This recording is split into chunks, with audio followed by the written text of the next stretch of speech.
Apakah penyakit campak atau morbilli berbahaya? Ikuti dari awal sampai akhir ya. Penyebab penyakit dari morbilli atau campak adalah kuman dari virus morbilli. Bagaimana cara penularannya? Yaitu melalui dua hal, yaitu melalui percikan air ludah, yang kedua adalah melalui airborne atau udara. Udara yang dimaksud adalah bila seseorang terkena penyakit campak, kemudian dia batuk atau bersih di suatu ruangan yang tertutup, kuman atau virus itu bisa bertahan selama 2 jam di ruangan tersebut. Kemudian ada seseorang yang sehat masuk ke dalam ruangan tersebut dan menghirup udara atau kuman virus itu, akhirnya orang itu bisa tertular dengan campak. Gejala dari morbilli atau campak adalah yang pertama diawali oleh batuk, pilek, kemudian bisa demam yang sampai tinggi, kemudian adanya mata merah atau konjungtivitis.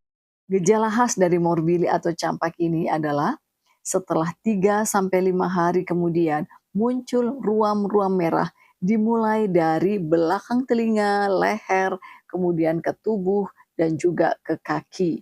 Dan biasanya juga disertai oleh rasa gatal. Kemudian setelah itu 5 sampai 7 hari kemudian akan menghilang, yaitu dimulai dari leher, kemudian ke tubuh dan juga akhirnya ke kaki.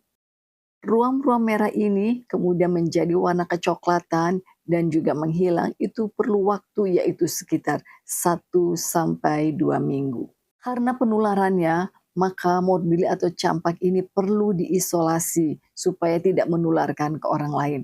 Kapan penularan yang tertinggi adalah 4 hari sebelum ruam merah datang dan juga 4 hari sesudah ruam itu datang. Memang sebelum ruam itu ada, orang tidak tahu kalau dia terkena campak. Paling tidak bila seseorang sudah timbul ruam-ruam merah, dilakukan isolasi paling tidak sekitar 4 sampai 7 hari ke depannya. Kapan seseorang yang terkena campak harus segera ke dokter? Yaitu apabila setelah 5 hari munculnya ruam-ruam, kemudian seseorang menjadi demam yang sangat tinggi. Yang kedua, mengalami muntah-muntah sehingga tidak ada dapat masukkan asupan makan ataupun minuman. Yang ketiga, apabila terjadi gejala sesak nafas. Bagaimana dengan pengobatannya? Yang pertama adalah karena virus, diharapkan dengan daya tahan tubuh sendiri akan bisa membaik tanpa perlu obat-obatan yang khusus. Jadi yang penting adalah istirahat cukup, makan dan minum yang cukup, kemudian juga disertai obat-obatan yang apabila ada demam minum paracetamol, apabila ada batuk pilek minum obat-obat batuk pilek. Bisa juga disertai oleh vitamin A yang akan mencegah untuk terjadinya komplikasi daripada mata. Pada saat ruam-ruam muncul kadang disertai dengan rasa gatal, bisa diberikan obat tablet yaitu cetirizine 1 kali 1 sehari. Untuk konjungtivitis bisa dilakukan yaitu kompres dengan air hangat, yaitu misalnya anduk diberikan air hangat kemudian ditempelkan pada mata. Sebaiknya juga diberikan tambahan seperti sayur-sayuran, seperti wortel, atau buah-buahan yang berwarna lainnya. Selain pengobatan tidur cukup, juga dianjurkan untuk bisa melakukan manajemen stres.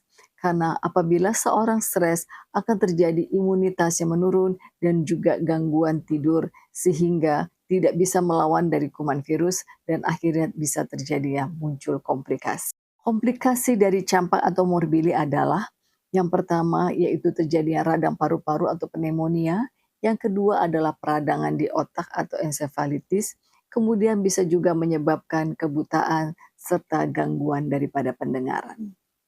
Penyakit campak bisa berbahaya pada orang yang imunitasnya rendah atau turun, yaitu seperti pada lansia dengan nutrisi yang kurang baik, di mana juga terjadinya penyakit penyerta seperti diabetes mellitus yang tidak terkelola, kemudian juga anak-anak yang mempunyai asupan gizi yang kurang baik, dan juga orang-orang yang sedang dalam pengobatan seperti penyakit kanker, kemudian autoimun yang belum terkelola, dan juga adanya HIV yang belum terkelola.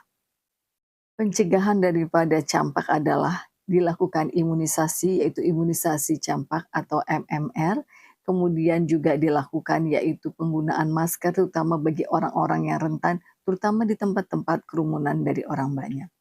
Imunisasi yang direkomendasikan adalah imunisasi campak saat berusia 9 bulan, kemudian diulangi lagi saat 18 bulan, kemudian diulangi lagi saat anak berumur 5 sampai 7 tahun. Dan pada orang dewasa, MMR dapat diberikan yaitu dosis 2 kali, yaitu dengan rentang waktu 28 hari. Bagaimana bila sudah terkena campak, apakah perlu vaksinasi? Jawabannya adalah iya, yaitu setelah kondisi sehat baru diberikan vaksinasi lagi. Semoga edukasi saya berguna dan bisa di-share pada teman-teman yang membutuhkannya. Salam sehat.